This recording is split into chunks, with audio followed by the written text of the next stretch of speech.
বিভিন্ন ইমাম মুয়াজ্জিন সব এই ওয়াজ নসিহতের উপর নির্ভরশীল। যদিও বর্তমান সরকার মসজিদের মাইকের সাউন্ডের নামে মসজিদের মাইকগুলো খুলছে পুলিশ কোন রকমের নোটিশ ছাড়াই, তবুও আপনাদের কাছে আমার আবেদন রইল, এই যে এত সুন্দর করে কষ্ট করে মেহফিলটা করেছেন, নবী দিবসের জলসা করেছেন, এটা আমি বিশ্বাস করুন আন্তরিকভাবে বলছি, আগে হলে বলতাম না। কারণ এবছর 2026-এ নতুন রাজনৈতিক পালার পরিবর্তন হওয়ার পর গোটা ভারতবর্ষের সাথে সাথে পশ্চিমবঙ্গের মুসলিমদের যে পরিস্থিতির শিকার হতে হচ্ছে, তার মাঝেও আপনারা আপনাদের মাথায় টুপি নেই, দাড়ি নেই, তবু আপনারা কমিটির যুবক বন্ধুরা এই যে দিনের ইসলামী রাসূলের দাওয়াতের দ্বীনি কাজ, এই যে পবিত্র ঈদ মিলাদুন নবী দিয়েছেন, প্রথমেই একটি হাদিস আপনাদের কাছে রিওয়ায়াত রাখছি। আপনারা যারা কর্তৃপক্ষ, তরুণ বন্ধুগণ, যুবক ভাইয়েরা, যাদের মেহনতে অর্থ দিয়ে আজকের এই কোরআনুল কারীম খতম অর্থাৎ তেলাওয়াত এবং এই নবী দিবসের জলসা হচ্ছে, আপনি একটু খেয়াল করে শুনবেন। হযরতে আবু দারদা রাদিয়াল্লাহু তাআলা আনহু হচ্ছেন হাদিসের রাবী। এই হাদিসের রাবী হলো আবু দারদা রাদিয়াল্লাহু আনহু। উনি বর্ণনা করেছেন, হাদিসের রাবী উনি বলছেন, আমি আল্লাহর নবীকে সঙ্গে নিয়ে সাহাবা হযরত আমির আনসারীর বাড়িতে পৌঁছালাম। কথা বুঝতে পারছেন আপনারা? উত্তর দেন কেন না বুঝতে পারলে এই বায়ান করো লাভ নাই, এত খরচা করে মানে কতটা সফল হবে জানি না, চেষ্টা করতে তাই বোঝান। ওনারা পৌঁছে গেছেন যার বাড়ি, তিনি হলেন আনসারী সাহাবী। আনসারী মানে মক্কার মুহাজিরদের, যারা নিজেদের আপন করে নিয়ে দ্বীনের দাওয়াতে সহযোগিতা করেছিল আল্লাহর নবীকে, আনসার বলা হয়, সাহায্যকারী। যার বাড়িতে আল্লাহর রাসূল পৌঁছেছেন এনার নাম হচ্ছে আমির আনসার। মনে রাখুন এই সাহাবার যার বাড়িতে হুজুর পৌঁছেছে, যখন হুজুর আর আবু দারদা দুজন পৌঁছেছে, গিয়ে দেখে ওনারা আমরা যেমন বসে আছি ঠিক ওরকম গোল হয়ে বসে আল্লাহর নবীর গুণকীর্তন করছেন। একটু জোরে বলবেন সুবহানাল্লাহ। কিসের গুণকীর্তন করছেন? আল্লাহর রাসূলের গুণকীর্তন করছেন, আল্লাহর কোরআন তেলাওয়াত করছেন, যতটা তাদের মুখস্থ আছে কোরআনুল কারীম তেলাওয়াত করছেন। ঠিক এমন সময় আল্লাহর রাসূল হযরত আবু দারদা রাদিয়াল্লাহু আনহুকে সঙ্গে নিয়ে আমির আনসারীর বাড়িতে ঢুকে পড়েছেন। যেই হুজুর ঢুকে পড়েছেন, বাড়িওয়ালা স্বাভাবিকভাবেই অতর্কিত রাসূল এসেছেন বলে উনি একটু স্বাভাবিক যেটা হতে পারে আমাদের হয়, হঠাৎ মেহমানের যেমন হয়, আর আল্লাহর নবীর মেহমান এসেছেন, বলা নেই পাওয়া নেই। আল্লাহর নবীকে দেখে হযরত আমির আনসারী অবাক হয়ে গেছেন, শুধু ভাবছেন আল্লাহর নবীকে বসাবো। আল্লাহ রাসূল এসেছেন কিন্তু ওখানে বসাবো কই? বসানোর জায়গা নেই, বসানোর জায়গা নেই, তো হুজুরকে বসাই।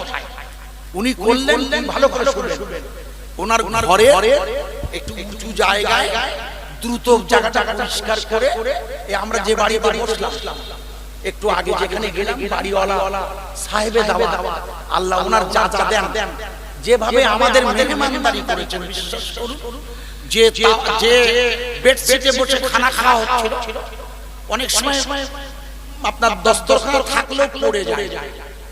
ওই বাড়িওয়ালি যিনি মা জননী, উনি বললেন খাবার সাথে সাথে আর একটা বেডশিট নতুন বার করে দিয়েছে।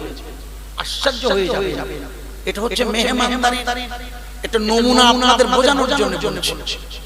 রাসূলুল্লাহ সাল্লাল্লাহু আলাইহি ওয়াসাল্লাম হযরত আমির আনসারীর বাড়ির মেহমান, তা মেহমানকে কোথায় বসাবে? জায়গা নেই, তা উঁচু জায়গায় আল্লাহ রাসূল উঁচু জায়গায় বসে পড়েছেন। সাহাবা আজমাইনরা আল্লাহর রাসূলকে দেখে দাঁড়িয়ে পড়েছেন। আল্লাহর নবী বললেন, তোমরা বসে যাও সকলেই, তোমরা এখানে কি করছিলে? যেটা করছিলে সেটা করো। তোমরা যেটা করছিলে তার মানে আগে আমাদের ধোপাবেড়িয়ার ওনার একটা মাদ্রাসা আছে বলছিলেন, জানেন আপনারা ধোপাবেড়িয়ার আমাদের খোকা ভাই ওয়াজ করছিল, আমি এরপরে এসেছি ওয়াজ করতে, মাঝখানে একটু ধরুন বন্ধ হয়ে গেছে। তো ওই হই হই কল দেখে হুজুর জিজ্ঞেস করেছেন আপনারা কি করছেন, আমাকে দেখেই বন্ধ করে দিলে। বলছি ইয়া রাসূলুল্লাহ, আমরা আপনার জন্মের মাসে আপনার গুণকীর্তন করছিলাম। একটু জোরে বলবেন না, কি করছিলাম? আল্লাহর রাসূলের গুণকীর্তন করছিলেন। বলে আপনার কোরআন পড়ছিলাম, আপনি এসেছেন বলে লজ্জা আমরা অনুষ্ঠান বন্ধ করে দিয়েছি। আল্লাহর নবী বললেন খবরদার না, তোমরা মুহাম্মাদের জীবন চরিত্র বলছিলে, তোমরা আল্লাহর কোরআন তেলাওয়াত করছিলে, তোমরা যা করছো তাই করো। হযরত আমির আনসারী বললেন ইয়া রাসূলুল্লাহ, আপনাকে বসিয়ে রেখে এখানে কি করে আপনার সামনে আমরা কথা বলবো? হুজুর বললেন আমি তোমাদের নির্দেশ দিয়েছি, তোমরা যা করছিলে আগের মতো তাই করো। হযরত আমির আনসারীগণ তার পরিবারের লোকদের নিয়ে নবীর জীবনী বলছে, ভালো করে শুনবেন, কুরআন তেলাওয়াত করছে। ঠিক সেই সময় আল্লাহর নবী বলেন দাঁড়ান এ আমির আনসারী, এখন আপনাকে কথা বলবেন না, জিবরাইল আমিন হাজির হয়ে গেছে। জোরে বলা যাবে না, আরো জোরে বলতে জিবরাইল জিবরাইল মানে হচ্ছে একজন ফেরেশতার নাম, একজন ফেরেশতার নাম হচ্ছে জিবরাইল। ভালো করে শুনবেন ও ভাই, কিছু মনে করবেন না, তার মানে ইনি হচ্ছেন ফেরেশতা, আরো ফেরেশতা আছে। তাই রাসূল পাকের সিরাতের আলোচনা চলছে, সেখানে ফেরেশতার কথা বলা যাবে না, খুব ভালো করে বয়ান বুঝবেন। রাত সময়ের মাঝে ছোট করে আপনাকে নসিহতটা শোনাচ্ছি। হযরতে আবু দারদা রাদিয়াল্লাহু আনহু বলছে আল্লাহ রাসূল বলছে জিবরাইল এসেছে। সাধারণত জিবরাইল কুরআন নিয়ে আসে, ওনার মূল কাজ হলো উনি কুরআনের বাহন, উনি কুরআন নিয়ে এসেছেন, গারে হিদায়াত সব আপনাদের জানেন। এইজন্য আল্লাহ রাসূল বলছেন জিবরিল, কারণ কুরআন যখন নাযিল হতো না তখন হুজুরের একটু কষ্ট হতো, আপনাদের জানেন পাশে মাকালগাছা মাদ্রাসা, বিভিন্ন আলেম ভরা এলাকা জিজ্ঞেস করে দেখবেন যখন কোরআন নাযিল হতো সিলসিলাতুল জারা মানে ঘন্টার ধ্বনির মতো শব্দ, কিসের ধ্বনি? আরে বুখারীর ঘন্টার ধ্বনির মতো। ওই যখন নাযিল হতো হুজুরে এত কষ্ট হতো, হুজুর ঘেমে যেত, এত কষ্ট হতো। তাই জিবরিল আমিন যখন আসতেন রাসূল একটু এলে আতঙ্ক হয়ে পড়তেন। মনে করুন দেখুন হাদিসে আছে, তা আল্লাহর নবী জিবরিল আমিনকে দেখে মনে করতেন নিশ্চয়ই কোরআন নিয়ে আসছেন, যেটা ভাবা স্বাভাবিক। আল্লাহর নবী বললেন জিবরিল, আপনি এখানে কোরআন এনেছেন আমার কাছে। জিবরিল আমিন বলল ইয়া রাসূলুল্লাহ, ইয়া হাবিবাল্লাহ, আমি আপনার কাছে কোরআন অবতরণ করার জন্য আল্লাহর ওহী নিয়ে আসিনি, তবে আল্লাহর তরফ থেকে আমি এখানে তিনটি রহমত নিয়ে হাজির হয়েছি। জোরে বলা যাবে না সুবহানাল্লাহ।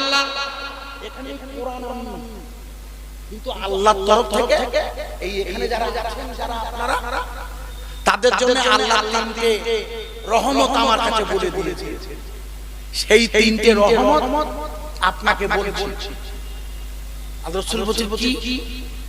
জিবরিল আমিন বলল ইয়া রাসূলুল্লাহ, ইয়া হাবিবাল্লাহ, আল্লাহ আমাকে জানিয়ে দিয়েছে ও আমার জিবরিল, আপনি আমার নবীকে জানিয়ে দিন যারা এই মাজলিসে আছে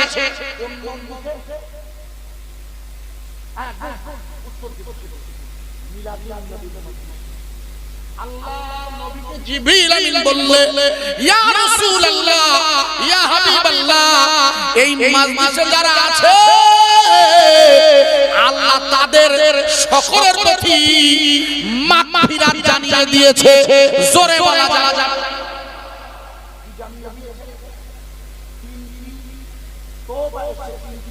মনে আছে তো? রাসূলকে বললেন জিবরিল বললেন ইয়া রাসূলুল্লাহ, এখানে যারা হাজির আছে, মানে আমরা যারা আছি, হাদিসের বয়ান অনুযায়ী আল্লাহ তাদের সমস্ত গুনাহ মাফ করে দিয়েছেন। জোরে বলুন, আরো জোরে বলা যাবে না? এই জন্য এখনো যারা মাইকের আওয়াজ শুনছেন অথচ মাজলিসে ঢোকেননি, তাদের কাছে দুটো বলার আগে অনুরোধ করছি, আপনারা মাজলিসে ঢুকে যান। কারণ হাদিসের রাবির বয়ান অনুযায়ী এই মাজলিসে ঢুকলে আল্লাহ পাক তার পূর্বের সমস্ত গুনাহ মাফ করে দেবেন। একটু জোরে বলুন আমিন। এখানে এমন কেউ আছেন যিনি বলবেন না আমার গুনাহ নেই? এমন কেউ আছেন? না, সকলেই গুনার সাথে জড়িয়ে যায়। আমি নিজেও গুনাহ হয়ে যাই, মিথ্যে কথা বললে হবে না। মানুষ চলতে গেলেই গুনাহ হবে, কেন বনি আদম গুনার সাথে জড়িয়ে যায় পরিবেশের জন্য। এই জন্য সকলেই গুনাহগার। কিন্তু আল্লাহ রাসূলের ঈদ মিলাদুন নবী জন্ম দিবসের জলসায় বসলে আল্লাহ পাক সেই ব্যক্তি সেই পরিবারের সকলের পূর্বের গুনাহ maaf করে দেয়। জোরে বলুন নারায়ে তাকবীর। এই ঈদ মিলাদুন নবীর জলসা এবার আওয়াজ দিয়ে বলবেন মজলিস চলবে না, বন্ধ হবে। চিল্লে বলুন, এখানে কোরআনের প্রতিযোগিতা চলবে না, বন্ধ হবে। সে ফার্স্ট প্রাইজ কে নিয়েছে আমি জানি না, কে সেকেন্ড প্রাইজ নিয়েছে ও আমি জানি না, ছিলাম না, শুনি উনি। থার্ড প্রাইজ বা চতুর্থ কারা হয়েছে কিছুই জানি না। তবে এখানে যে কোরআন তেলাওয়াতের বাচ্চারা করেছে, এখনকার বাচ্চাদের তেলাওয়াত শুনতে হয় শোনার মতো। এ ব্যাপারে আপনারা নিশ্চয়ই আমার সাথে একমত। আল্লাহর নবীকে জিবরিল আমিন বলেন, ইয়া রাসূলুল্লাহ, ইয়া হাবিবাল্লাহ, এই মাজলিসের লোকগুলোকে আল্লাহ যেমন ক্ষমা করে দিয়েছে, দ্বিতীয় তওবাটা শুনুন, এই মাজলিসের লোকগুলোর উপরে সর্বক্ষণ আল্লাহর রহমত নাযিল হচ্ছে। জোরে বলা যাবে না? রহমত নাযিল হয় কোথায় বলুন আপনারা জানেন কি? জানেন না? কাবা শরীফে রহমত নাযিল হচ্ছে না? সর্বক্ষণ কাবা শরীফে যারা হজে গেছে জিজ্ঞেস করে দেখবেন 160টা করে রহমত নাযিল হয়। আপনাদের জানা নেই? আল্লাহ তাআলা নিয়ে যায় কাবাতে হজে, তবে এখন যখন হজটা যাওয়া কঠিন। কিন্তু এই ব্যাপারটা আপনারা তো করতে পারেন। কোন ব্যাপারটা? আল্লাহ পাকের রাসূলের রওজা মুবারকে সর্বক্ষণ রহমত নাযিল হচ্ছে। লিখে না কোথায়? সেখানেও যাওয়া সম্ভব, কারণ এখন হজে যেতে গেলে কিন্তু একটা জায়গায় যেতে গেলে খুব খরচা নেই, অথচ সেখানেও সর্বক্ষণ রহমত নাযিল হয়। জায়গাটা শুনে নিন, সেই জায়গাটা হচ্ছে পাঞ্জাবের সিরহিন শরীফ। আমি লিখে দিলাম, লিখে দিন। কোন আলেম উলামা যদি প্রশ্ন করেন যে কেন ওখানে রহমত নাযিল হচ্ছে, তাহলে আমার লম্বা খাটতে হবে। আপনাদেরকে তো ছোট করে বলে দিচ্ছি। মাকতুবাত শরীফে লেখা আছে, অর্থাৎ মুজাদ্দিদ আল-পেশানি যে কিতাবের বয়ান লিখেছেন তাকে মাকতুবাত শরীফ বলে। বসিরাটের আল্লামা হুজুর লিখেছেন আল্লাহর রাসূলের অবশিষ্ট খামির থেকে মুজাদ্দিদ আল-পেশানিকে তৈরি করেছিল আল্লাহ। এটা কি আপনাদের জানা আছে? জানা বলেন, জানেন না? এইটা মুশকিল, জানা নেই আপনাদের। জানা নেই বলে অসুবিধা হবে বুঝতে, কিন্তু আমি চেষ্টা করছি। নবী করিম সাল্লাল্লাহু আলাইহি সাল্লামকে তৈরি করার পর যে খামির, যে নূর বাকি ছিল, যে নূর জানেন আপনারা, রাসূল তৈরি হয়েছিল কি দিয়ে? নূর দিয়ে। কোরআনের ভাষা তাই, তাদ জাআকুম মিনাল্লাহি নূর। রাসূলের পাকের শরীরের অবশিষ্ট খামির দিয়ে, নূর দিয়ে, অর্থাৎ আল্লাহ পাকের রাসূলের নূর দিয়ে রাসূল হওয়ার পর, তৈরি হয়ে যাবার পর আল্লাহর হুকুমে লিখে নেন আল্লাহ পাক 1000 বছর পরে যিনি পৃথিবীতে এসেছেন আল্লাহর নবী, যিনি দুই সেলার মধ্যবর্তী, দুই সেলা মানে দুটো সাগর। একটি সাগর হচ্ছে রাসূলের পাকের জামানা, আর একটা হচ্ছে মুজাদ্দিদ আল-পেশানির জামানা, যে জামানা আমরা বসে আছি। ভালো করে শুনুন, এটা হচ্ছে দ্বিতীয় হিজরি, চলছে 1448 হিজরি এখন চলছে। তার মানে আল্লাহর নবীর পর্দা নেবার পর 1400 বছর পেরিয়ে গেছে, 1450 হতে যাচ্ছে। এটা হচ্ছে দ্বিতীয় হিজরি। এই দ্বিতীয় হিজরির মুজাদ্দিদ হচ্ছে মুজাদ্দিদ আল-পেশানি, যারা রওজা মুবারক পাঞ্জাবের সিরহিন্দে আল্লাহ পাক যদি কখনো নিয়ে যায় আমি যাই ওইখানে এবং আমি নিজে ওই তরিকাটাও করি, ওইখানে সর্বক্ষণ আল্লাহর রহমত সর্বক্ষণ কন্টিনিউ। আমার কথা বোঝা যাচ্ছে? এটা বোঝার চেষ্টা করবে। তার মানে হলো আল্লাহ পাকের রহমত সর্বক্ষণ নাযিল হয়। তার মানে তাই পাঞ্জাবের জমিনে নবী পাকের রওজায় কাবা শরীফে রহমত নাযিল হচ্ছে। রাসূলের কাছে জিবরিল বললেন ঈদ মিলাদুন নবীর জলসা, যারা রাসূলের শানে এই ঈদ মিলাদুন নবীর জলসায় আসেন তাদের প্রতিও আল্লাহর রহমত সর্বক্ষণ নাযিল হয়। জোরে বলুন, আরো জোরে। তার মানে আগামী এক বছর আপনাদের জলসা হবে। আল্লাহ যদি আপনাদের দ্বারা করান বাদ বেঁচে থাকেন, তাহলে আগামী এক বছর আল্লাহ পাক চাইলে এখানে আপনারা যারা আছেন এই কর্তৃপক্ষ আল্লাহর রহমতের ব্যানারের মধ্যেই থাকবেন। আল্লাহর নবীকে জিবরাইল আমিন বললেন ইয়া রাসূলুল্লাহ ইয়া হাবিবাল্লাহ, 3 নম্বর আল্লাহর তরফের সংবাদটা শুনে নিন। 1 নম্বর হচ্ছে মাগফিরাত, 2 নম্বর রহমত, অথবা 1 নম্বর হলো রহমত, 2 নম্বর মাগফিরাত। এভাবে বলা যাবে। আল্লাহ রাসূল বললেন জিবরিল 3 নম্বরটা কি? আল্লাহর নবীকে জিবরিল আমিন এসে কানের কাছে মুখ নিয়ে বলছে ইয়া রাসূলুল্লাহ ইয়া হাবিবাল্লাহ, এখানে যারা আছে এরা সকলেই যেহেতু মাগফিরাত রহমতের মধ্যে আছে, এরা সকলেই জান্নাতি। জোরে জোরে বলে এরা মানে কারা? এরা মানে আমরা। এটা আশা রাখতে পারি না? আমরা আশা রাখতে পারি না? হয়তো সারা দিন মোবাইল তেরঙ্গার গুটখার গাবা খান সবকিছুই করেন জীবনের সর্বক্ষণ, তবু কেবল আল্লাহ এবং তার রাসূলের প্রেমে এখানে যে আমরা বসতে পেরেছি বৃষ্টি বেজারা যে কোনো মুহূর্তে বৃষ্টি হতে পারে, তবুও আল্লাহ পাক আমাদেরকে বসিয়ে রেখেছেন এই রহমত, এই মাগফিরাত আর এই জান্নাতের বাগান। এই জান্নাতের বাগান এই পবিত্রতম ঈদ মিলাদুন নবীর জলসায় আমার আগের উলামারা আপনাদের কাছে প্রচুর নসিহত করেছেন তাদের মতো। তারা যে যেমন পেরেছেন নসিহত করেছেন। আমি আপনাদের বোঝানোর জন্য কোরআনুল কারীমের ছোট ছোট আয়াতে কারিমা এনেছি, খুব মন দিয়ে শুনবেন। এখানে যারা আপনারা বসে আছেন আমার কথা বোঝা যাচ্ছে কি? একটু হ্যাঁ না বলবেন, তাহলে আপনারা পিছনের ভাইজান হাত তুলে যারা বললেন সকলের কাছে আমি আবার আয়াতে কারিমাটা তেলাওয়াত করছি। তা হোক না। ও ভাই পানি হচ্ছে তা আপনার ভিজছে, ও বাড়ি যাবে, ও বাথরুমে যাবে, সিঁড়ি দেন, খবরদার পেশাব যেন আটকে রাখবেন না। মসজিদ কোন দিকে? এই দিকে তা যান। এটা একটা লাইট দে। হ্যাঁ না হাসবেন না। আসে তো পেশাব আপনি অসন্তুষ্ট হবেন না।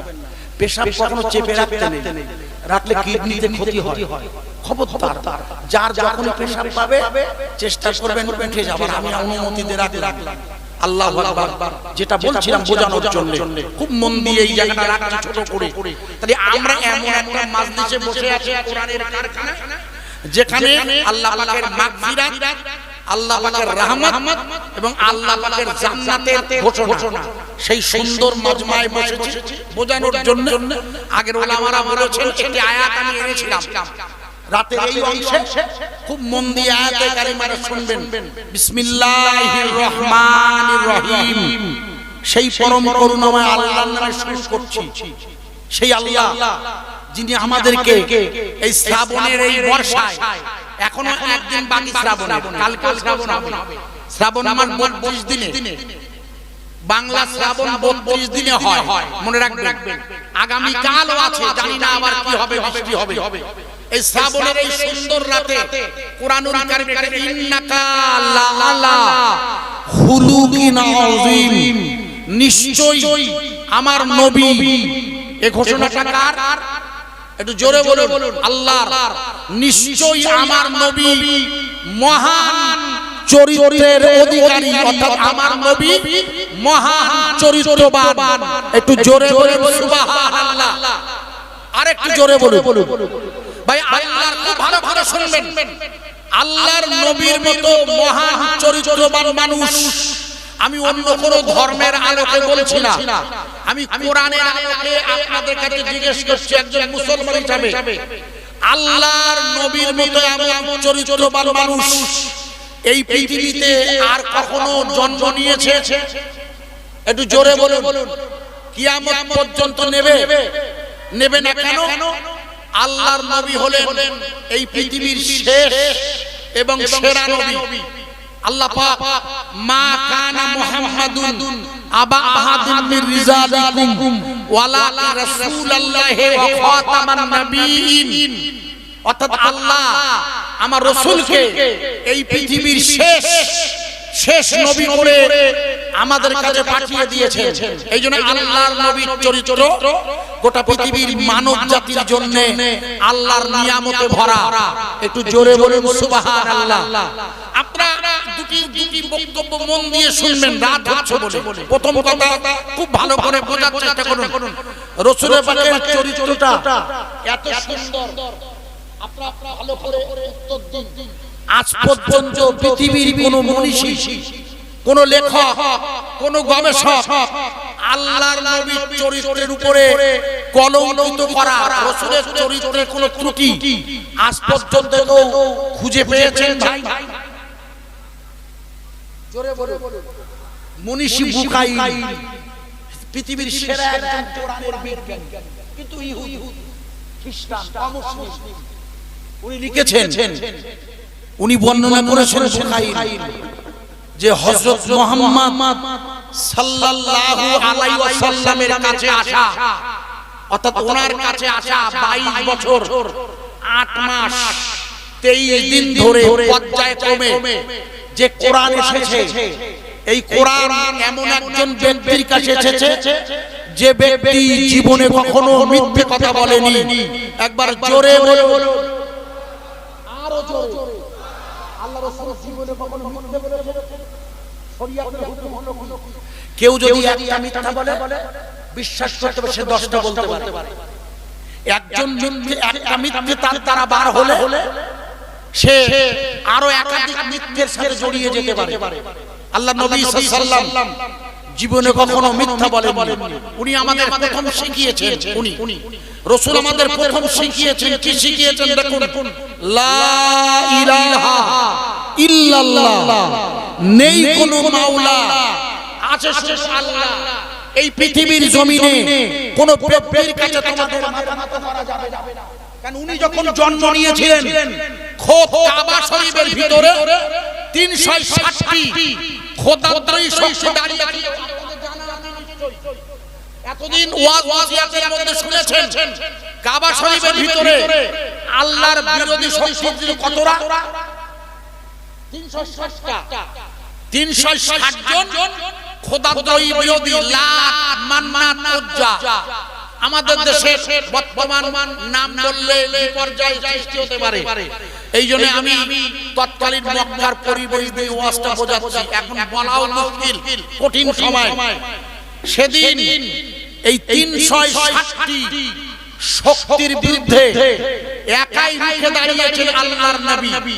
এই জন্য নবীর কাছে আল্লাহর প্রথম দাওয়াত ছিল ইকরা বিসমি রাব্বিকাল্লাযী খালাক। যে কোরআন সকাল থেকে ছেলেরা শুনেছেন, এটা হলো সেই কোরআনের নাযিলকৃত প্রথম আয়াত। সূরাটির নাম সূরা আলাক। আল্লাহ তাবারাক তাআলা ভালো করে শুনবেন, তার নবীর কাছে প্রথম দ্বীনের দাওয়াত দিচ্ছেন। এটাই হলো আল্লাহর নবীর কাছে আল্লাহর দ্বীনের প্রথম তাবলীগ। আল্লাহ তার রাসূলকে বলেন, হে নবী আপনি বলে দিন, ইকরা, পড়ুন আপনার প্রভুর নামে যিনি আপনাকে সৃষ্টি করেছেন।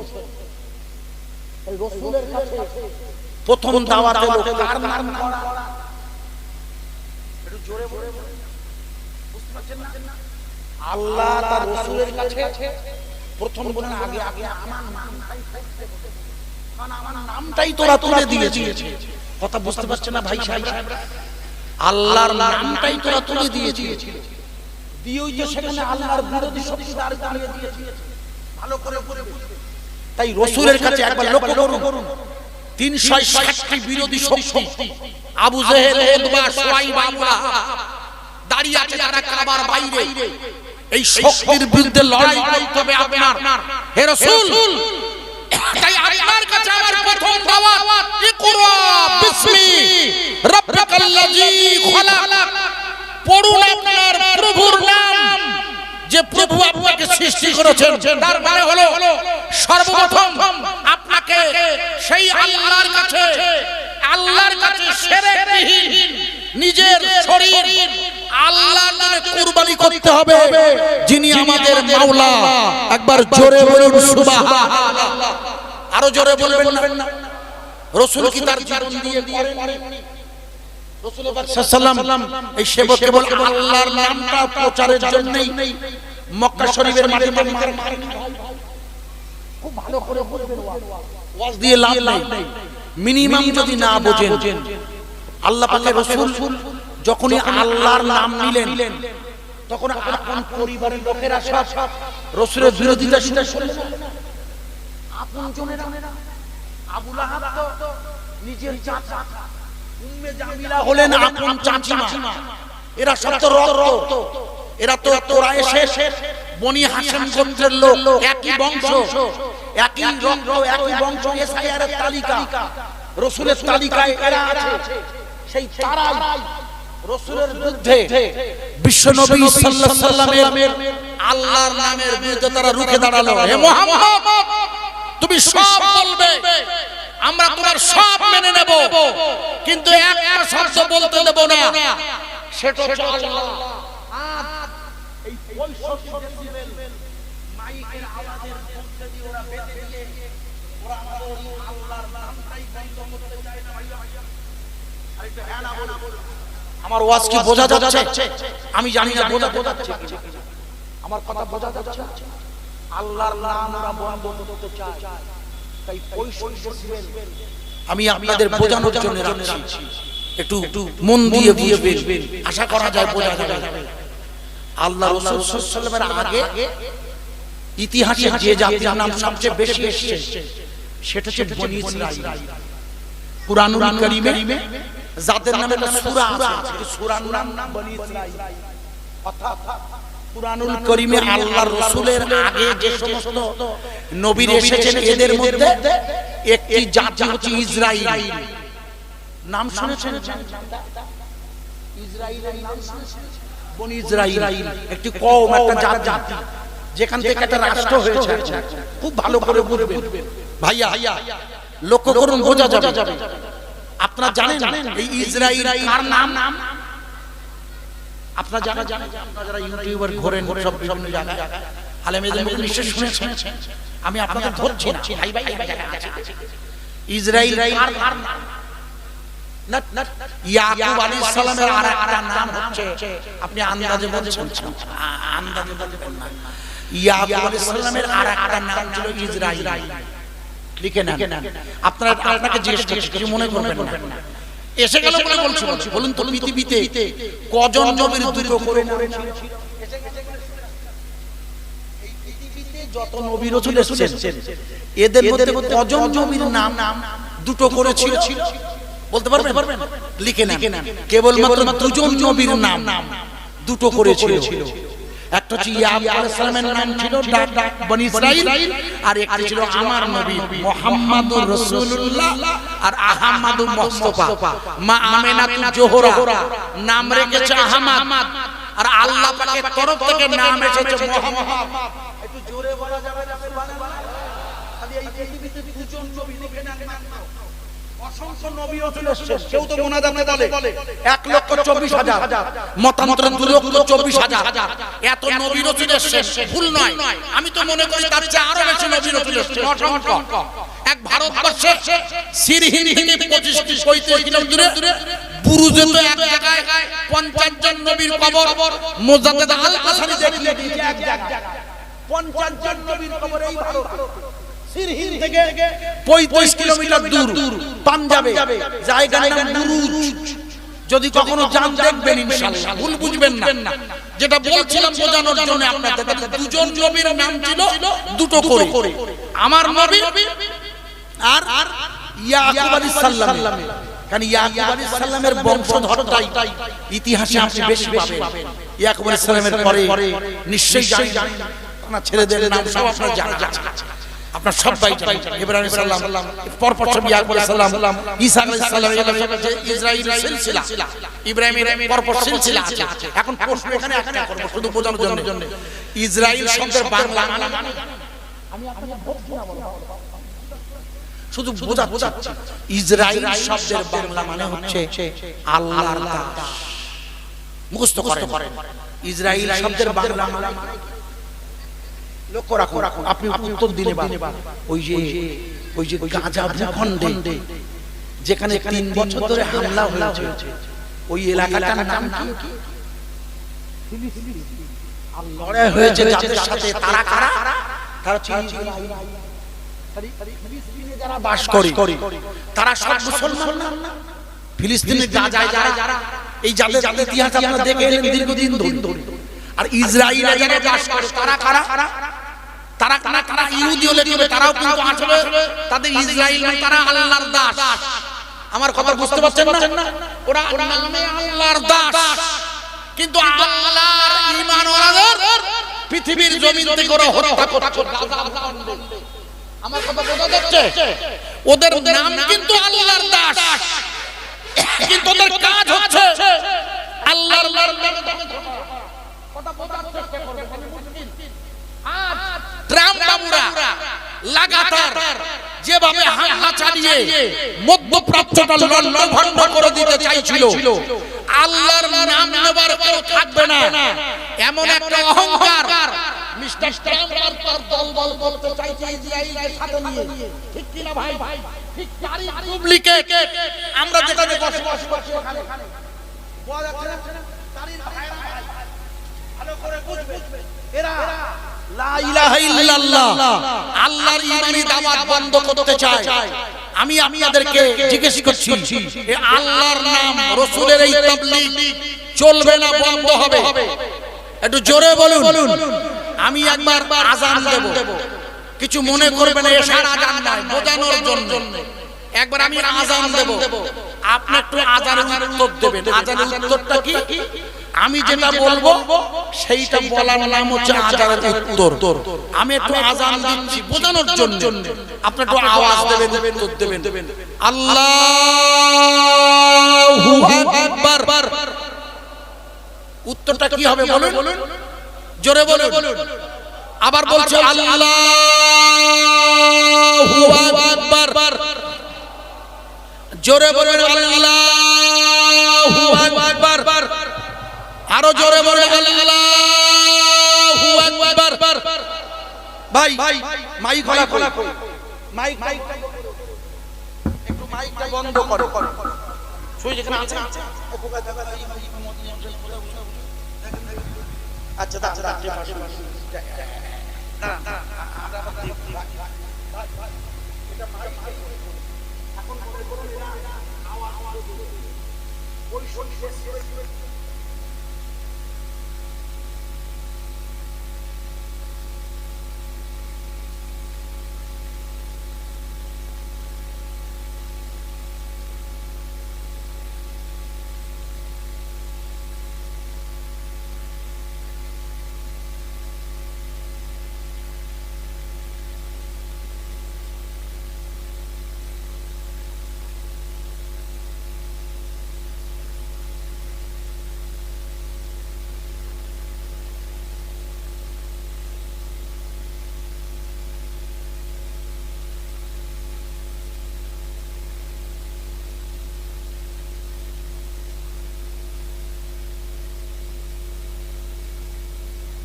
লা ইলাহা ইল্লাল্লাহ আষ্টানা ভাই সব ভিজে গেছে লা ইলাহা ইল্লাল্লাহ লা ইলাহা ইল্লাল্লাহ মুহাম্মাদুর রাসূলুল্লাহ সাল্লাল্লাহু আলাইহি ওয়াসাল্লাম হাসবি রাব্বি জাল্লাল্লাহ মা ফি কলবি গায়রুল্লাহ হাসবি রাব্বি জাল্লাল্লাহ মা ফি কলবি গায়রুল্লাহ নূর মুহাম্মদ সাল্লাল্লাহ লা ইলাহা ইল্লাল্লাহ লা ইলাহা ইল্লাল্লাহ লা বসা থাকা খুঁজে ভাই ভাই এখন তুমি বসে ঝামেলা করো না ও সিয়ারে বসে বসে করিও না এই তুই ছাড়িস নাই এই ছাড়িস না ভিতরে আসবেন ও অনেক বসে বসে বাচ্চা ওরে সরাই দিচ্ছে কারণ এই ভাই সাহেব বুঝে দিয়েছে যে লাইন শেষের দিকে যাচ্ছে বলে বুঝছে যে লাইন শেষের দিকে ও আপনি তো আমাদের দলের নতুন ইউটিউবার থাকুন এই খেয়েছেন এই হাবেশা ইউটিউবার ভাইদের এরা সব বাইরের মেহমান আসে হ্যাঁ খাই দুরূদ আল্লাহুম্মা সাল্লি আলা সাইয়্যিদিনা মাওলানা মুহাম্মদ সাল্লাল্লাহু আলাইহি ওয়া আলা আলি সাইয়্যিদিনা কোথায় আছেন প্রাণের নবী কোথায় আছেন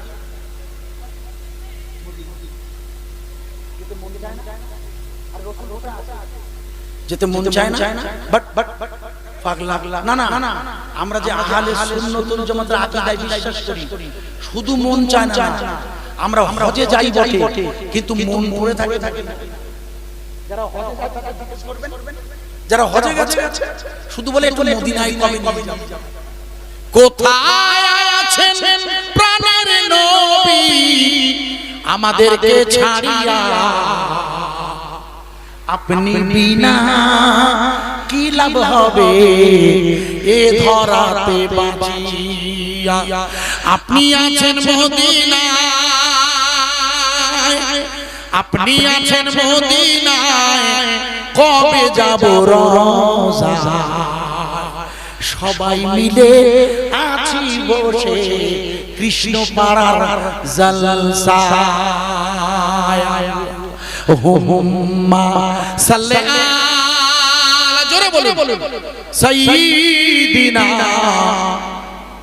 মাওলানা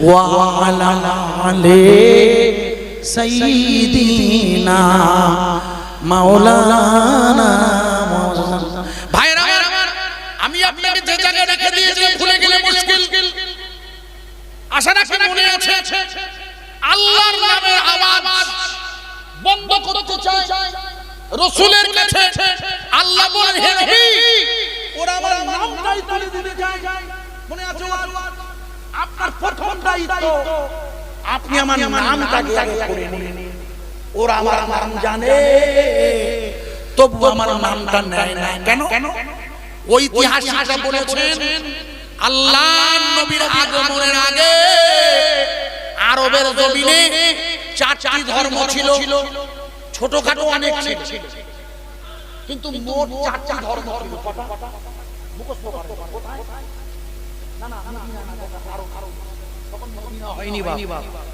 আরবে ছিল চারটি ধর্ম আরো অন্যান্য ছোটখাটো ছিল কিন্তু এই চারটি ধর্মের প্রথম ধর্মের নাম কি প্রথম ধর্মের নাম হচ্ছে পৌত্তলিক মুখস্থ করেন পৌত্তলিক মানে কাবা শরীফে দাঁড়িয়ে ছিল প্রথম দল দুই নম্বর হলো লিখুন দুই নম্বর হলো ইহুদিরা আর তিন নম্বর হলো খ্রিস্টানরা আর চার নম্বর হলো হানাফি ইব্রাহিম হানিফা ইব্রাহিম নবীর একত্ববাদে আমরা যে ইব্রাহিম নবীর নামে একত্ববাদের দরুদ শরীফ নামাজের মধ্যে রাখি ওই ইব্রাহিম আলাইহিস সালাতু ওয়াস সালাম উনি যে দ্বীন এনেছেন লা ইলাহা ইল্লাল্লাহ, এই দ্বীনকে বলা হয় ইব্রাহিম হানিফা, একে বলে একত্ববাদ। এরা এক আল্লাহ ছাড়া অন্য কারো কাছে মাথা নত করে না। ভালো করে শুনবেন, এটা হলো আল্লাহর নবীর আগমনের আগে আরবের ধর্মের অবস্থা। চারটি দল, প্রথম দল পৌত্তলিক, দ্বিতীয় দল ইহুদি। ইহুদি মানে যারা ইসরাইল, যারা মুসা নবী ঈসা নবীর অনুসরণকারী। ইসরাইল ইহুদিবাদ, খ্রিস্টানবাদ। ইহুদির একটি দল হলো খ্রিস্টান, ভালো করে শুনবেন। আর একটা দল হলো লা ইলাহা ইল্লাল্লাহর দল। লক্ষ্য করুন, আল্লাহর রাসূল বলেন আমি আদিজুর নই। লক্ষ্য করুন, আল্লাহর নবী বলছেন, হাদিসের রাবী হলো হযরত আবু হুরায়রা রাদিয়াল্লাহু আনহু। ইনি হলেন আল্লাহর নবী। আবু হুরায়রা এই হাদিসের রাবী, ইনি বর্ণনা করেছেন। ইনি কোথায় থাকতেন? ইনি সর্বপ্রথম নবীর সাথে মদিনার মসজিদে থাকতেন। বিশ্বাস করুন, হাদিসে আছে। আপনাদের আলেমদের জিজ্ঞেস করবেন, রাসূলের মুখমণ্ডল দেখতেন, খিদে লাগলে ওই মদিনার মসজিদে নিজের পেটটা নিচের দিকে করে দিয়ে মুড়ে শুয়ে পড়তেন। সঙ্গীরা জিজ্ঞেস করলে বলতেন আপনার খিদে লাগে না? বলে আল্লাহর নবীর মুখমণ্ডল দেখলে আমার খিদে লাগে না। একটু জোরে বলবেন, আরো জোরে বলবেন না? আপনারা আল্লাহর নবীর শানে বহু ওয়াজ শুনেছেন। আমি একটা কথা একটু জিজ্ঞেস করছি, আপনারা কেউ বলতে পারবেন? কিছু মনে করবেন না, হেলো বলে বলছি। আল্লাহর নবীর গায়ে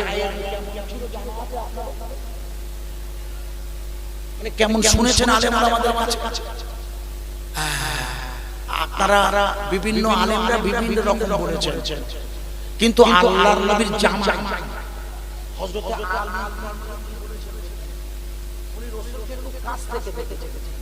ইনি তো কাবা শরীফের মধ্যে হয়েছে। জানেন না, কাবা শরীফের ঘরের মধ্যে উনি জন্ম নেন। উনি বলছেন আল্লাহর রাসূলের শরীরের রং হচ্ছে, ভালো করে শুনবেন, গোলাপি এবং বাদামি। একটু জোরে বলবেন। আমার কাছে কোট করা আছে, চাইলে আমি কিতাবের নাম সহ দেখিয়ে দিতে পারবো ইনশাআল্লাহ। রাসূল পাক সাল্লাল্লাহু আলাইহি ওয়াসাল্লামের শরীরের রং ছিল বাদামি এবং গোলাপি আভা এবং বাদামি কালা। আপনি যেটা বললেন না যে ওই লালি পরিষ্কার বলেছেন, মানে গোলাপি আভা, ওটা লাল বলেন অনেক আলেমের, এটা দোষ নয়। কিন্তু হযরত আবু হুরায়রা হযরতে আলী, তার মধ্যে যেটা বললাম সেইটা বলছি, যেহেতু উনি ওনার কাছে থাকতেন। আল্লাহর নবীকে দেখেছিলেন একজন মহিলা, নাম তার উম্মে মাবাদ, নাম শুনেছেন বুখারীর হাদিস। আল্লাহর নবী উনি কাছ থেকে দেখেছিলেন, মনে করে দেখুন, মনে নেই? সেই মক্কায় যাবার রাস্তাতে, মক্কা থেকে মদিনায় যাবার পথে হুজুর যে মহিলার বাড়িতে দুধ দহন করেছিল, আমি ও হাদিসে যাচ্ছি লম্বা, ওনার নাম উম্মে মাবাদ। উনি বর্ণনা করেছেন যে আল্লাহর নবীর দেহের রং ছিল না, স্বামীকে বলেছেন দেহের রং ছিল গৌর বর্ণ, সাদা গোলাপি কালা গৌর বর্ণ রং ছিল। তা রাসূল পাকের শরীরে এই পবিত্র রং মুবারক, এটা আসলে নূর, এটা আসলে কি? এটা আসলে কিন্তু নূর। ভালো করে শুনবেন, আল্লাহর নবীর সাহাবা হযরত আবু হুরায়রা রাদিয়াল্লাহু তাআলা আনহু বলছেন, আমি মদিনার মসজিদে শুয়ে আছি, আমার খিদে লেগেছে। আল্লাহর নবী এসে বলে, আবু হুরায়রা শোনো, বনি ইসরাইলের বংশে, ভালো করে শুনবেন, রাসূলের আসার আগের যে বংশ বনি ইসরাইল, ওই বংশের একটা লোক রাসূল বলছেন, আল্লাহ রাসূলকে আবু হুরায়রা বলছে, হুজুর সে তো অনেক আগের যুগের কথা, বলছে আমি আপনাকে শোনাচ্ছি, শুনুন। উনি হচ্ছেন হাদিসের রাবী হযরত আবু হুরায়রা রাদিয়াল্লাহু তাআলা। উনি বলছেন আল্লাহর নবী বলছেন, আবু হুরায়রা, বনি ইসরাইলের বংশের মধ্যে ওই কওমের মধ্যে একটা লোক ছিল, সে লোকটা সত্যিকারে আল্লাহর বান্দা। কিসের বান্দা? আমরা কার বান্দা? আপনি যতক্ষণ গোলাম না হবেন আপনি গোলাম নয়। যখন মসজিদে নামাজে গিয়ে দাঁড়ান, কানে হাতে লতিফা হাত দেন, এটা গোলাম না আমরা যে কানে হাত দিয়ে এখানে হাত বেঁধে আমরা আল্লাহর কাছে গোলামি করি। আমরা কোন বান্দার মালিকের কাছে সাহায্য চাই, আমরা গোলামি করি আল্লাহ। আল্লাহর নবী বলছে ওই বনি ইসরাইল বংশের ওই লোকটি বড় আল্লাহওয়ালা, কিন্তু উনি একটু গরীব ছিলেন। আবু হুরায়রা উনি হঠাৎ একদিন ওনার মনে হলো আমার এই দারিদ্রতা মুক্ত হওয়ার উপায় হলো কোন ধনীর কাছ থেকে সাহায্য, কোন ধনীর কাছ থেকে গরিবদের সাহায্য করা। ওকে কোরআনের ভাষায় বলে কারজে হাসানা। কারজে হাসানা উত্তম ঋণ। আমি নিজে দেই যতটুকু পারি, 2-5 টাকা 10 যত আমার ক্ষমতা, উত্তম ঋণ যে ঋণ দেওয়ার সময় আসবে মনে করবেন না, যদি সে ফেরত দেয় আলহামদুলিল্লাহ। ওকে বলে কারজে হাসানা, লিখে নেন। ওটা আল্লাহ কিয়ামতের মাঠে আপনাকে বলবে যে তোমাকে আমি এত অর্থ দিয়েছিলাম, তা আমাকে তুমি কিছু ধার দেওনি তো। আপনি বলেন আল্লাহ আমার আবার কি ধার দেব? আপনার কি টাকা লাগে? আল্লাহ বলেন কেন? তুমি জানো না আমার যে সমস্ত বান্দা অসহায় গরীব ছিল, যাদের সংসার চলতো না, তুমি খোঁজ নিয়ে তাদেরকে সাহায্য করেছিলে, ওদের দিলে ওটাই হচ্ছে আমার জন্য কারজে হাসানা। আল্লাহ বলবেন আল্লাহ রাসূল বললে ওই লোকটা ঘুরে ঘুরে ওই বনি ইসরাইলের বংশে একজন ধনী লোকের কাছে গিয়ে বলছে আপনি আমাকে কিছু টাকা দেবেন, কিছু অর্থ দেবেন, আপনি যদি আমাকে দেন আমি একটু বাণিজ্য করব, ব্যবসা করব, আর নির্ধারিত সময়ে আপনার অর্থটা আমি পরিশোধ করে দেব। আল্লাহ রাসূল বলছেন আবু হুরায়রা ওই লোকটা যে টাকা চেয়েছে, সঙ্গে সঙ্গে যে বড় লোকটা টাকাওয়ালা মালিক উনি বলছেন তাহলে একটা সাক্ষী আনে, আমি আপনাকে যে টাকা দেব একটা সাক্ষী লাগে, সাক্ষী নিয়ে আসুন। আল্লাহর নবী বলছে লোকটা গিয়ে সাক্ষী আনতে বলল, যখন কিছুক্ষণ পরে ঘুরে গিয়ে ও আবু হুরায়রা ওই লোকটা বলছে আমার সাক্ষী হলো আমার আল্লাহ। জোরে বলা যাবে না সুবহানাল্লাহ। সাক্ষীকে লা ইলাহা ইল্লাল্লাহ, আশহাদু আল্লা ইলাহা ইল্লাল্লাহ, রাসূল আশহাদু আল্লা ইলাহা ইল্লাল্লাহ, হে আল্লাহ সাক্ষী দিচ্ছি আপনি রাসূল হলেন আপনি।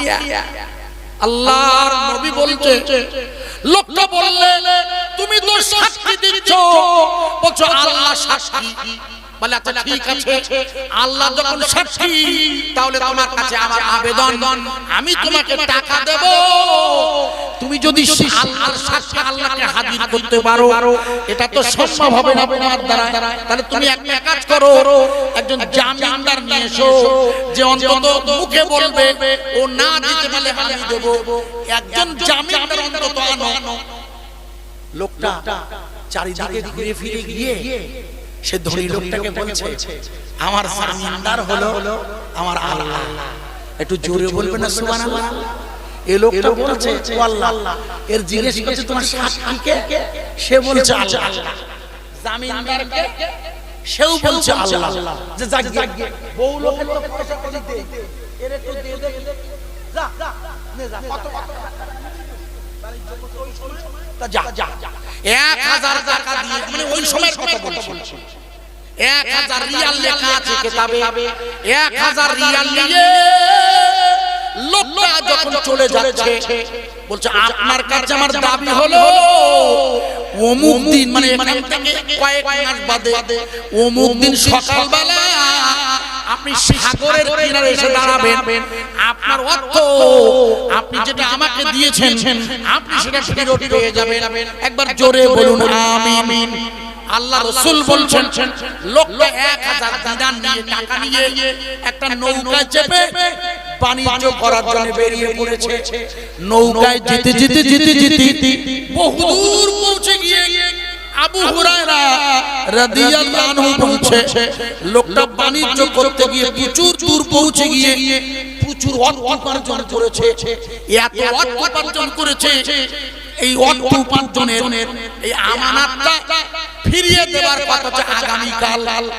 আজ সকালবেলা হঠাৎ মনে হয়েছে যা আমার তো ওই টাকাটা ফেরত দেওয়ার কথা আগামীকাল, যা আমি এত দূর পৌঁছেছি, ওই আমানতটা ফিরিয়ে দেব কি করে? এত দূর পৌঁছেছি, এ টাকা তো ফেরত দেওয়া সম্ভব না। উনি করলেন কি? আল্লাহর রাসূল বলছেন, হযরতে আবু হুরায়রা রাদিয়াল্লাহু আনহু বলছেন, ওই লোকটা টাকা পয়সা কাছে নিয়ে নদীর তীরে এসে দাঁড়িয়েছে। দেখছেন কোন জাহাজ, স্টিমার বা নৌকা পাওয়া যায় কিনা? লোকটা দাঁড়িয়ে আছে, কোন স্টিমার, কোন জাহাজ, কোন নৌকা নেই, আর পাওয়া গেলেও যেতে পারবে না এত দূর, এতটা দূর সম্ভব নয় যাওয়া। হঠাৎ লক্ষ্য করে দেখে একটা কাঠ সাগর দিয়ে ভেসে যাচ্ছে। আশ্চর্য, কাঠটা ভেসে যেতে যেতে হঠাৎ করে ঘুরে সাগরের তীরে লোকটা যেখানে দাঁড়িয়ে আছে সেই জায়গায় সে ভাসতে ভাসতে সেই জায়গায় পৌঁছে গিয়েছে। জোরে বলা যাবে না। লোকটা অবাক হয়ে বলছে, আশ্চর্য, এই কাঠটা তো যাচ্ছিল ভেসে, কিন্তু আবার আপনা আপনি ঘুরে এলো। কে ঘোরা? একটু জোরে বলে, আরো ঘুরিয়ে দেয় কে?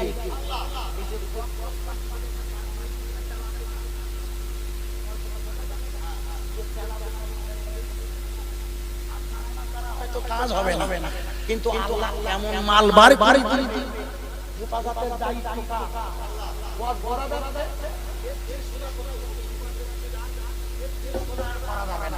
আমি যতটুকু আমার জ্ঞান আছে আপনাদের বোঝানোর জন্য বলছি।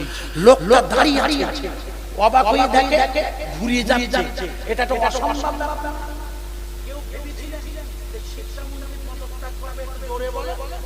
কেউ ভেবেছিলেন, মনে আছে আপনাদের মনে নেই ভাইরা, নমরুদের মেরেছিল একটা ডানা ভাঙা মশা, যদি নমরুদের ছাড়তে পারে, আমার কথা মসজিদে 5 বছর নামাজ এই ছেলেরা যারা দিয়েছে, আমি আপনার পায়ে দুখানা ধরে ধরছি। এই বাজারে যারা দোকানদারি করেন, আজান হলেই মসজিদে গিয়ে নামাজটা আদায় করবেন।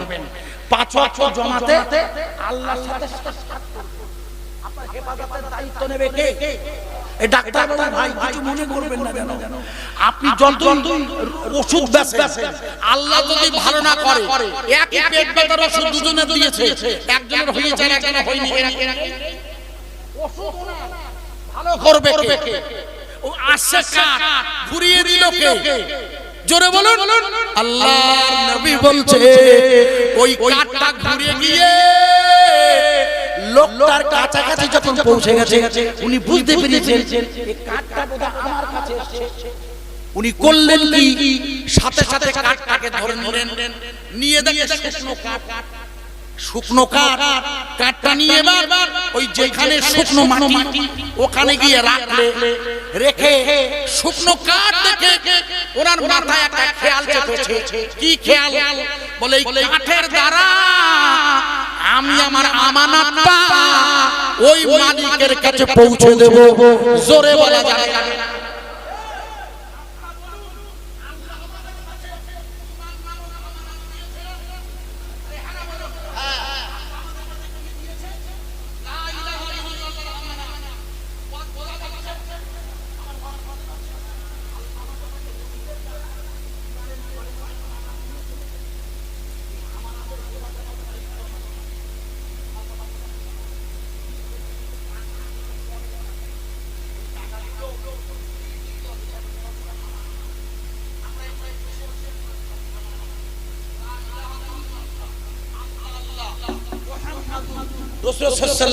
এটা হচ্ছে আমাদের কাছে আমানা।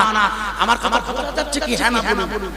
লোকটা ওয়াজ দেখাতে লোকটা করলে কি ওই কাঠটাকে নিয়ে ওর কাছে যা যন্ত্রপাতি ছিল ওই যন্ত্র দিয়ে কাঠটাকে মানে মানে কেটে ফেল ঠিক ততটাই কাটলে যতটা প্রয়োজন। ওই কাঠ কেটে করলেন কি কাঠের মধ্যে উনি সেই সোনার দিনারগুলো ঢুকিয়ে দিয়ে যে কাঠটা কেটে উপরে ছাল যেটা সেটাকে আবার সুন্দর করে মাপে মাপে খাটিয়ে দিয়ে ওর মধ্যে সোনার দিনার পুরি দিয়ে ভালো করে প্যাকিং করে আল্লাহর জমিনে পানির যে সাগর যাচ্ছে, যে পানি গতকাল থেকে হচ্ছে বলে আপনারা অনেকে মনে মনে বিরক্ত, পানি হচ্ছে কৃষ্ণপাড়ায় জলসাবে পানি হচ্ছে, কি হবে ওই পানির কাছে গিয়ে ওই ছেলেটি ওই কাঠের বাক্সটা নিয়ে বলছে, আল্লাহ আপনাকে জামিন রেখে আমি যে আমানত নিয়েছিলাম জামিন রেখেছি। আর জোরে বলে জামিন কার রাখা হয়েছিল? আল্লাহকে। আমার রাসূলের কাছে আল্লাহ প্রথম যে কুরআনুল কারীমের আয়াত ইকরা বিসমি যেটা হাফেজ সাহেব পড়েছে আল্লাহ কথা শেখাবে আল্লাহ। এইজন্য দেখবেন সূরা বাকারার প্রথম শুরু হচ্ছে আলিফ, সূরা ফাতিহা শুরু হচ্ছে আলিফ, মানে আসলে সবকিছুর মালিক কে? ও করলে কি আল্লাহর নাম নিয়ে ওই আমানতের বাক্সটা সাগরে ফেলছে আর বলছে, আল্লাহ আপনার কাছে আমানত রাখলাম, যাকে জামিন রেখেছি তার দায়িত্ব ঠিক জায়গায় মাল পৌঁছে দেওয়া। জোরে বলা যাবে না, আরো জোরে জোরে বলুন। প্রথম প্রথম আমার কাছে ভয় হয়ে গিয়েছিল 11ই মে বাবু যখন প্রথম মুখ্যমন্ত্রী হলো আমার ভয় হয়ে গেল।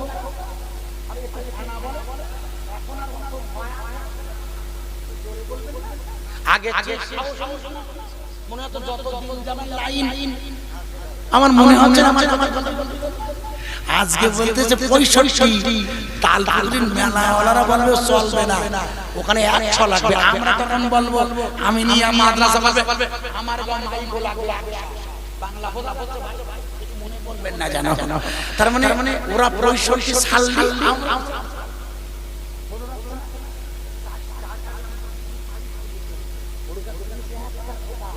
ও খুলতে হয়েছে। আমার কথা বুঝতে পারছেন না? আমার কাছে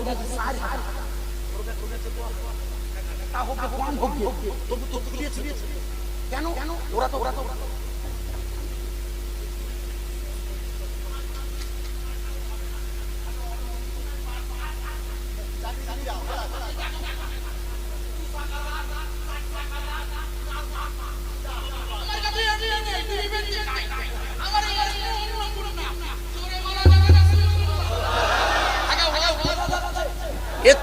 করতে পারবো না, আমার ক্ষমতা নেই, চেষ্টা করছি। রাত আমার রাত হয়ে গেছে, তাও অনেক দাঁড়ান করে আল্লাহ 12:30 আমার টাইম ছিল 10টা থেকে 12টা, 12:30 ঘন্টা হয়ে গিয়ে বললাম আপনাকে যে জায়গায় রাখছিলাম বোঝানোর জন্য ভালো ভালো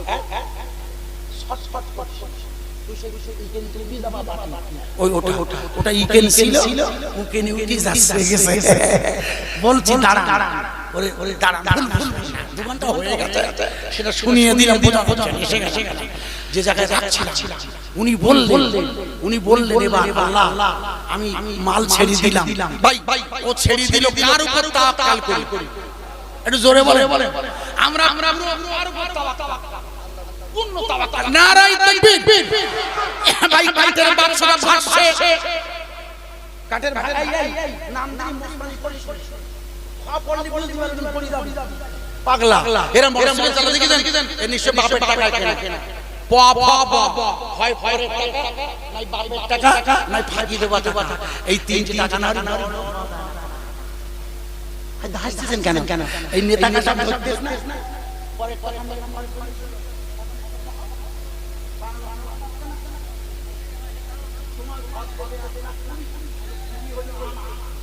বেশি লম্বা করব না, ছোট্ট করি যে জায়গায় রাখছিলাম বোঝানোর জন্য।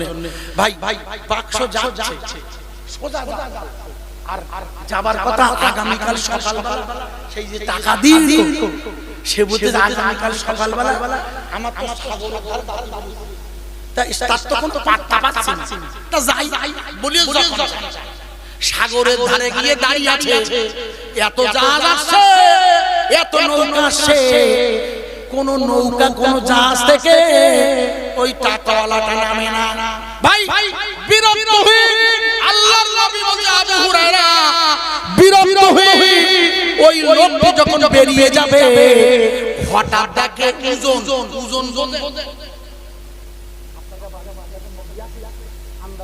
ওজন বুঝি আমার গায়ে নদী আছে যে জোয়ারের সময় মাল উল্টো দিকে যায়, হাঁটার সময় যাবার কথা ওই এদিকে ও যাচ্ছে এইদিকে, ওরে বলে ওই বাক্সটা যাচ্ছে স্রোতের বিপরীত, বাজো বাজো করে স্রোতের বিপরীত যাচ্ছে। আর ওই যে লোক আসলে মালিক টাকা, সে সাগরের ধারে দাঁড়িয়ে সে সেই তো খেয়াল করতে সেই নৌকায়, সে লোক তো নেই। হঠাৎ দেখে একটা কাঠ ভেসে আসছে উজুন, নজর যেই নজরে পড়েছে আল্লাহ রাসূল বলছে ওই কাঠটা ওজন যেতে যেতে ঘুরে গিয়ে সোজা কাঠের দিকে এসে হাজির। একটু জোরে বলা তোমরা আমার ধরিও না, হাদিস জন্য খুঁজতে যাইও না যে মাকার বলিলো সে কই নেই, আমি নদী আর খাল এইগুলো বাস্তব যাচ্ছে। আল্লাহর নবী বললেন ওই ওজন যখন কাটটা যাচ্ছে লোকটা ওজন কাটটা দেখে নদীর কিনারে এসে দাঁড়িয়েছে। আশ্চর্য, নৌকা যখন আস্তে আস্তে নদীর ধারে আসে অমনি কাটটা আস্তে আস্তে নদীর ধারে লোকটার পায়ের কাছে এসে দাঁড়িয়েছে। জোরে বলা যাবে না। লোকটা বলছে আমার এই দেখ দুটো একটা বিড়াল আছে, সে দেখে মালিকের আমার একটা নাম আছে টাইগার, সে হঠাৎ মারা গেছে। আর একটা আছে সকাল হলি বাড়ি গেলি বা বাড়িতে থাকলে পার পাশে এসে দাঁড়ায়। বিশ্বাস করুন রাতের বেলা বালিশের কাছে গিয়ে বসে, ভুল বুঝবেন না। মুনিবের কাছে যেমন যায় এই বাক্সটা মুনিবের পার কাছে গিয়ে দাঁড়িয়েছে। লোকটা নদীর ধারে দাঁড়িয়ে বলছে এই বাক্সটা ওজন ছিল আবার আমার কাছে এসেছে। আচ্ছা বাক্সটা মানে কাঠটা তুলি তো, কাঠটা হাতে করে তুলে যেই নিচে নামিয়েছে ওর মধ্যে তো ছিল টাকা পয়সা ঝনা উঠেছে। জোরে বলবেন না সুবহানাল্লাহ। আল্লাহর রাসূল বলছে লোকটা কাঠটা বাড়ি নিয়ে ওই নিজের বাড়িতে নিয়ে ঘরে গিয়ে ওই কাঠটা ভালো করে লক্ষ্য করে দেখে কাঠটা জোড়া দেওয়া, ওই জোড়া দেওয়া কাঠটা খুলে অবাক হয়ে গেছে। দেখে ওই কাঠের উপরে একটা কাগজের চিঠি আছে, চিঠিটা খুলে দেখে চিঠিটার মালিক হলো ওই লোক। আর লিখেছে সে আমানতদার লিখেছে মালিক আমি আপনার কাছে সময় পৌঁছাতে পারবো না, তাই জামিনদার আল্লাহর কাছে এই টাকাটা আমি জামিন রেখেছি, আপনি এই গচ্ছিত মালটা গ্রহণ করবেন। একবার জোরে বলা যাবে না আমিন। আল্লাহর নামে জামিন রেখেছে ভাই, আল্লাহ সেই জামিনের টাকাটা পৌঁছে দিয়েছে মালিকের কাছে। আপনারাই বলুন আল্লাহ তার কোরআনের মধ্য দিয়ে আমাদের কাছে ঈমান আমানত রেখেছে, আমাদের দায়িত্ব ওই কোরআন নামক আমানতকে বাঁচিয়ে রাখা। আল্লাহর কোরআনকে বাঁচিয়ে রাখা বন্ধ করুন। জোরে বলে এই বছর শুনলাম 10,000 টাকা প্রথম প্রাইজ দিয়েছে। আগামী বছর কত দেবে কোনো আল্লাহর বান্দা বলতে পারবে না। আমি আগামী বছর যদি বেঁচে থাকি আমার মায়ের নামে ওই কোরআনের ফার্স্ট প্রাইজে 10,000 টাকা হোক আর 5,000 হোক আমি 2,000 টাকা দেবো। একটু বলবেন আল্লাহর রাস্তায় 1,000 টাকা 1,000 2,000 কোরআনের প্রাইজের জন্য। আগামী বছরে আমাদের ছেলেরা জলসা দেবে। আমাকে হাফেজ সাহেব ওটার সময় শেষে বলেছিল, কিন্তু দেখতে দেখতে 12:30 অতিক্রম হয়ে গেছে। তাবারকের ব্যবস্থা এই সময় আমি একটু হাত ধরে একটু আমার মফিজুল ভাইজান ফোকা মাওলানা সাহেবের মাদ্রাসায় নি পড়ান শুনছিলাম। সুন্দর কেরাত বলল ওনার ছেলে। আল্লাহর কোরআনের কারখানা এখানেই বলবেন। বেঁচে থাকি যদি আগামী বছর কোরআনের জন্য আমি 1000 টাকা দেব প্রাইজের জন্য। যে প্রাইজ কেনা হবে এই জলসার মাজলিসে একজনে দাঁড়িয়ে বলবেন, আইজুল ভাই আমি 5000 টাকা নবীর নামে দেব, রাসূলের ভালোবাসায় এই জান্নাতের বাগানে, এই খামার বাগানে দেব একটা আল্লাহর বান্দা। একটা আল্লাহর বান্দা। দোকানদার ভাই সব চাপতলা বাজারের বন্ধুরা, আমার ডাক্তার বাবু, আপনাদের সকলের কাছে আবেদন রাখছি, একটা আল্লাহর বান্দা টুকে দাঁড়িয়ে বলতে পারে 1 বছর পরে আইজুল ভাই আমি 5000 টাকা দেব একটা আল্লাহর বান্দা। একটুখানি উঠে দাঁড়ান না, আল্লাহ আপনার আমানতের পূর্ণ হেফাজত করবে। দীর্ঘ সময় ধরে রাসূলের শানে বোঝাচ্ছিলাম, একটু একটা লোক বলুন না যে আমি দেব। এই বর্ষার সময় 1 বছর পরে দেবেন মায়ের নামে, বাপের নামে, দাদার নামে 5000 1000 1000 আলহামদুলিল্লাহ। কি নাম? হান্নান সর্দার। হান্নান সর্দার আমার নাম নাজিমুদ্দিন সর্দার। আমরা ওবিসি ছিলাম, শালা সব শহীদ সব শহীদ। আচ্ছা না দিকে যা, তবু আপনি হান্নান সর্দার একটু হাত তুলবেন, হাত তুলবেন। আদামজি ভালো আছেন না? না অসুস্থ আছেন? ভালো আছেন না? খাওয়া দাওয়া হচ্ছে না? ওরা আমাদের নামটা দিতে তা দিকে যা। আমি সেই সর্দার হান্নান সর্দার। নারায়ে তাকবীর। নবী দুনিয়াতে, এমন নবী দুনিয়াতে হবে না জানি রে। দূর ভারতে আছি আমি, নবী মদিনাতে। এমন নবী হবে না রে জানি আমি সবাই রে। দূর ভারতে আছি আমি, নবী মদিনাতে। মদিনা মদিনা কবে যাব জানি না। সবাই মিলে পাঠাইও গো দরুদেরই নজরানা।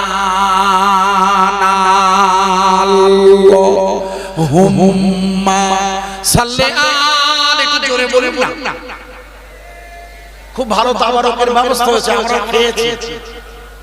মানে আমাদের যে খাওয়া দিয়েছেন সাহেবের দাওয়াত, তাতে আপনাদের সুন্দর তাবারক তাহারি, মানে খিচুড়ির বড় ভাই, একটু রস কম থাকে, একটু মশলা দিয়ে কর্তৃপক্ষ বানায়, ভারী সুন্দর খাওয়া।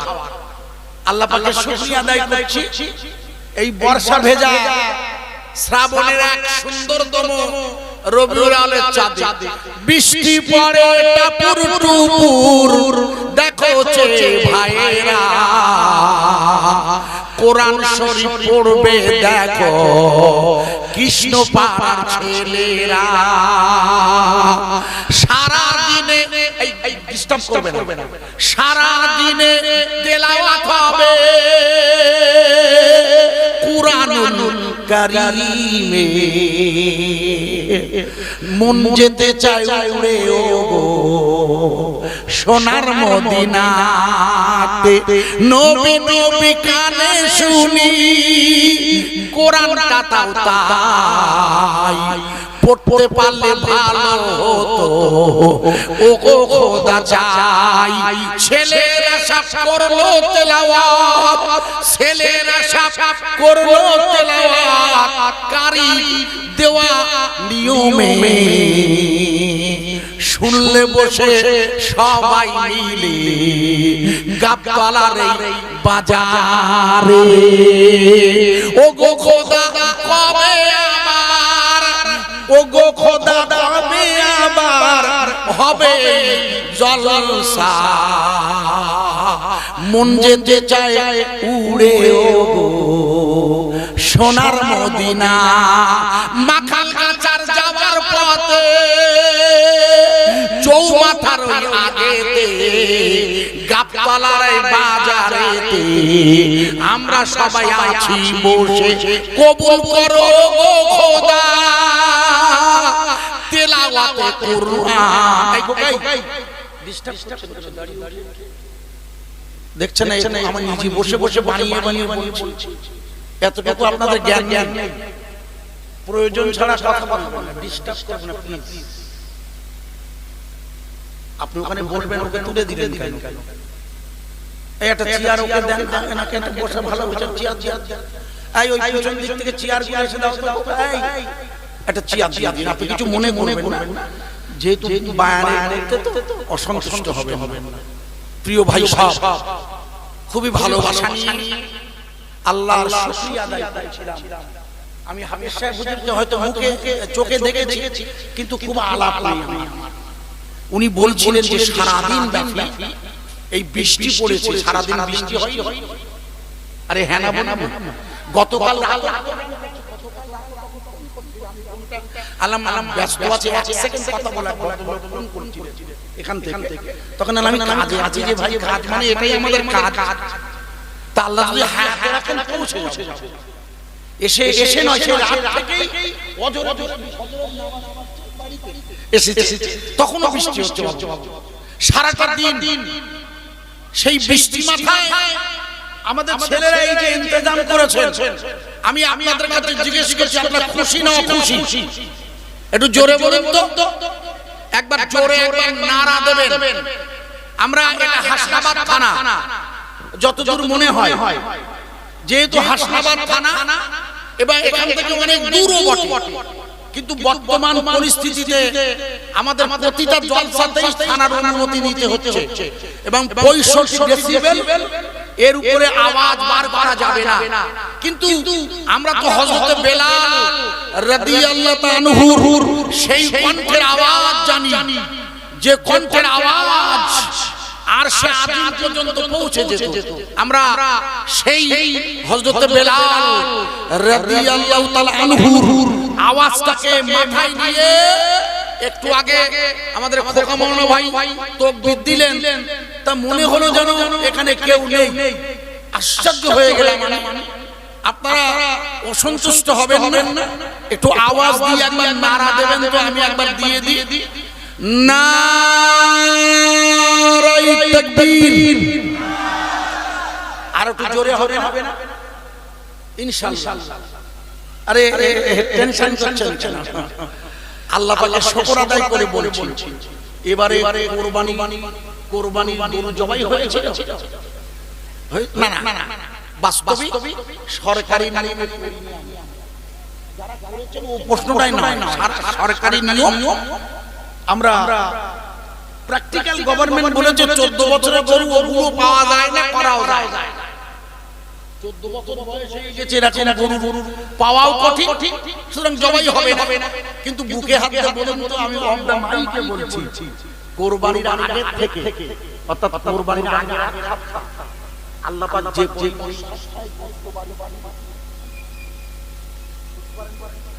আরে বাংলা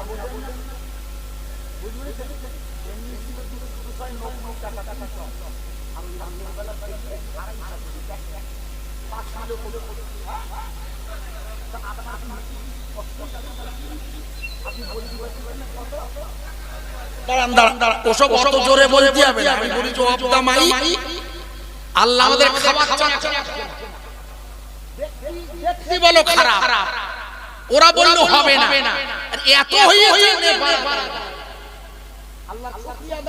পর রাতের এই সময় আমি চেষ্টা করছি আপনাদের মাথায় আল্লাহ পাকের নিয়ামত আমাদের জন্য কোনো অবস্থাতেই আল্লাহ পাক তার বান্দার প্রতি রহমত বর্ষণ বন্ধ করে না। এই জন্য একটু আওয়াজ দিয়ে নারায়ে তাকবীর, আরো জোরে বলবেন নারায়ে তাকবীর। ভাই এটা গাবতলা না কৃষ্ণপাড়া? আমাকে না আমাকে বলতে না, আমাকে মশিউর ভাই লিখে এই মফিজুর ভাই লিখে দিয়েছিলেন কুমার সাহেব গাবতলা বাজার বলে। এসে শুনছি রুহুল কুদ্দুস সাহেব বলেন এটা কৃষ্ণপাড়া, গ্রামের নাম কৃষ্ণপাড়া, গাবতলা বাজার। বাহ বাহ, ঠিক হয়েছে দেবে। কৃষ্ণপাড়া গাবতলা বাজারের সংলগ্ন ঈদ মিলাদুন নবীর জলসা জিন্দাবাদ। আরো জোরে বলা যাবে না? ফুরফুরা শরীফ, ফুরফুরা শরীফ, মাওলানা দরবার শরীফ, আজমির শরীফ, আল কুরআনের আলো, নারায়ে তাকবীর, মহব্বতের সাথে লা ইলাহা ইল্লাল্লাহ, লা ইলাহা ইল্লাল্লাহ, লা ইলাহা ইল্লাল্লাহ, মুহাম্মাদুর রাসূলুল্লাহ সাল্লাল্লাহু আলাইহি ওয়াসাল্লাম। নবী গেলেন তায়েফে, পাথর মারে কাফেরে, এ রক্তের ধারায় পা দুখানি রাঙা হয়ে যায়। আঘাত সয়ে নবী আমার আল্লাহর কাছে কয়, মাফ করে দাও ও গো আল্লাহ, অবুঝেরা চেনে না আমায়, লা ইলাহা ইল্লাল্লাহ, আর জোরে ইলাহা ইল্লাল্লাহ, ইল্লাল্লাহু মুহাম্মাদুর রাসূলুল্লাহ সাল্লাল্লাহু আলাইহি ওয়াসাল্লাম। নূর নূর নূর আজি, নূর নূর নূর আজি, নূর এসেছে, তারি নূরে চারিদিকে আলো হয়েছে। আয় কে দেখবি নূরের মালা, মা আমিনার কোলে দোলে কামিনীওয়ালা, লা ইলাহা ইল্লাল্লাহ, আর জোরে লা ইলাহা ইল্লাল্লাহ, লা ইলাহা ইল্লাল্লাহ, মুহাম্মাদুর রাসূলুল্লাহ সাল্লাল্লাহু আলাইহি ওয়াসাল্লাম। আউযু বিল্লাহি মিনাশ শাইতানির রাজিম, বিসমিল্লাহির